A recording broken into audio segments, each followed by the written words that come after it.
Hello. For those who don't know me, I'm Kathy. I'm Cassandra's mum, or Cassie's mum, sorry.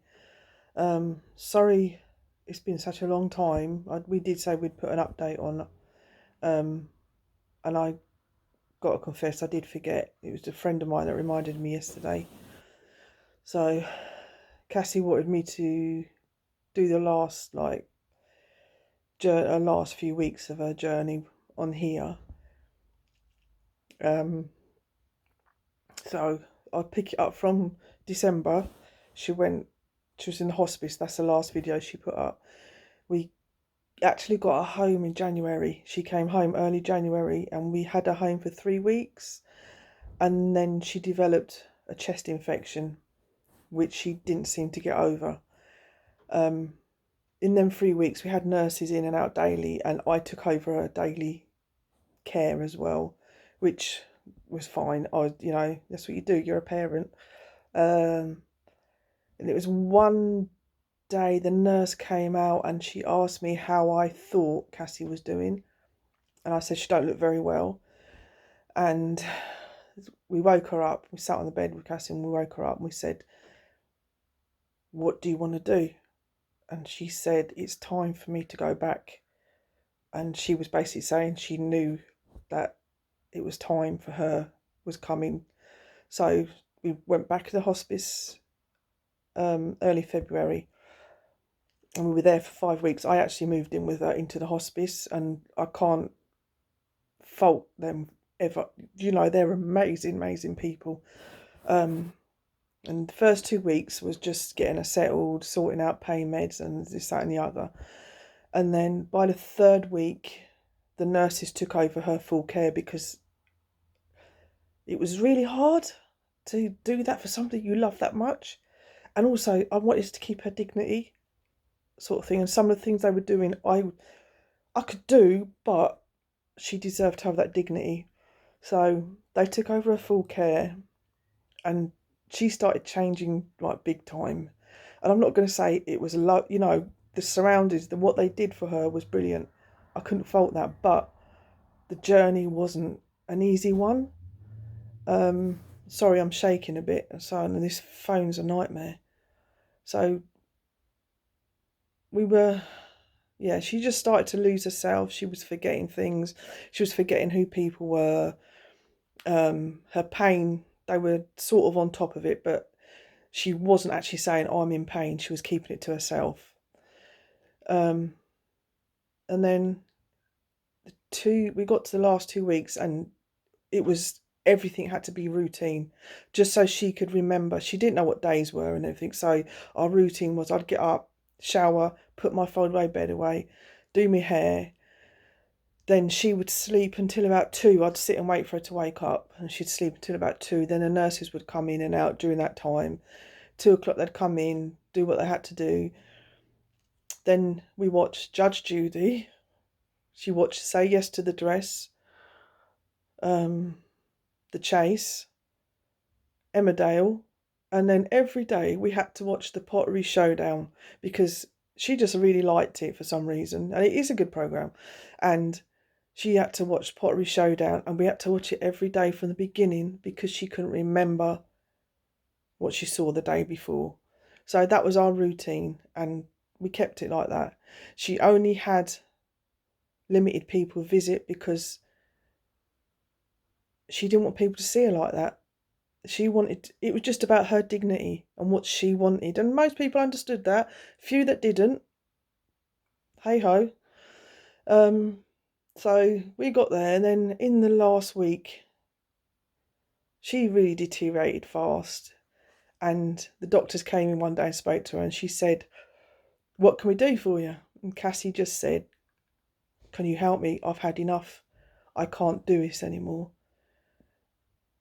And they said, "Okay, we've got some other meds we can try." And she said, "Just please help me." Sorry, I had to pause for a minute there. Somebody came. Anyway, yeah, so can you please just help me?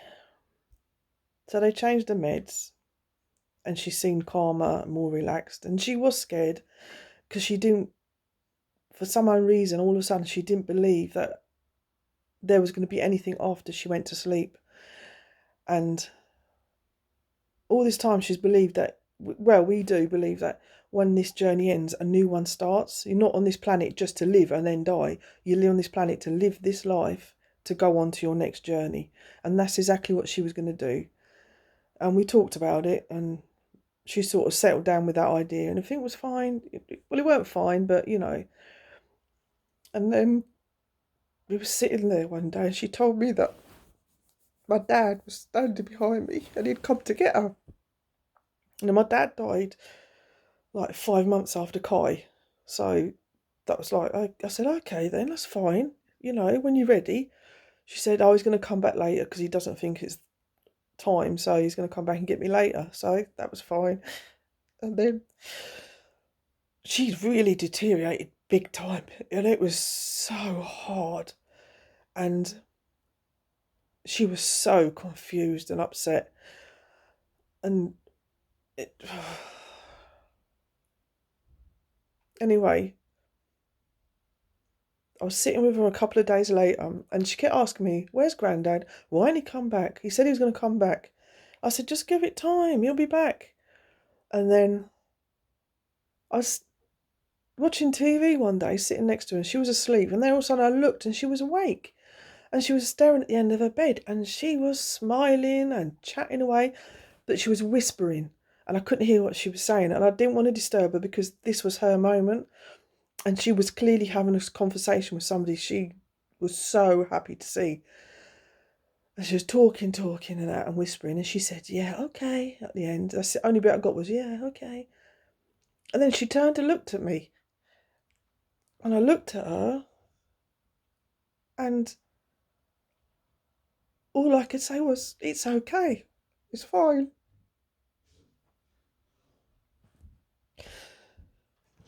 Sorry. Yeah, okay, all right. So she just smiled, rolled back over, and went to sleep. And then we sat with her for 2 days, morning, noon, night. Me and her family, her brother, sisters, her dad. Kai's dad, Aaron, came, sat with us. And we sat there with her, and then she didn't really wake up again after that. And then on the Sunday afternoon, we were sitting in the room, and the sun was beaming. It was beautiful, and it was International Women's Day when this happened. And it was beautiful. Yeah, it was beautiful. So, and what the nurse had told us to get some sleep, because we'd been there for like 48 hours and we'd been up for the whole time with her. And so I lay down to get some sleep, and we were just resting. And I just thought, this is so peaceful. At that moment, it was so peaceful. It was beautiful. And then it just changed. Her breathing changed. So we stood with her, sat with her, held her hand, spoke to her, and within a few minutes, she was gone. Sorry. So on the 8th of March at 4:30 in the afternoon, Cassie decided that the only thing that cancer had to live was her. Her body, her vessel, whatever you want to call it. And she decided, you're not taking no more from me. So she took it away from it. So when people say they lost their battle against cancer, they don't. They decide, enough's enough. You've took enough, I'm taking it back. And that's exactly what she did. I have to keep stopping and starting this thing, but we miss her. It's awful. It's really horrible because she got buried on the 31st of March, where she was cremated because she's going to be buried with Kai. And because of the lockdown, there was only 6 of us at the funeral. We did a live feed for everyone to watch. But it just feels like it's not enough. And I know we've got to do this memorial or whatever we're going to do for her, but nothing feels enough. And still at times I can't believe because I still look at things and I think, oh, Cassie will know, and I'll go down to have a ask her. I actually walk down the stairs to, this is her room I'm in now, to come and ask her. It's just a smack in the face every time. So that was it really. She's not here anymore, but she'll never be forgotten, never. And I don't know. What else can I say? Just thank you for watching her videos, being part of her journey.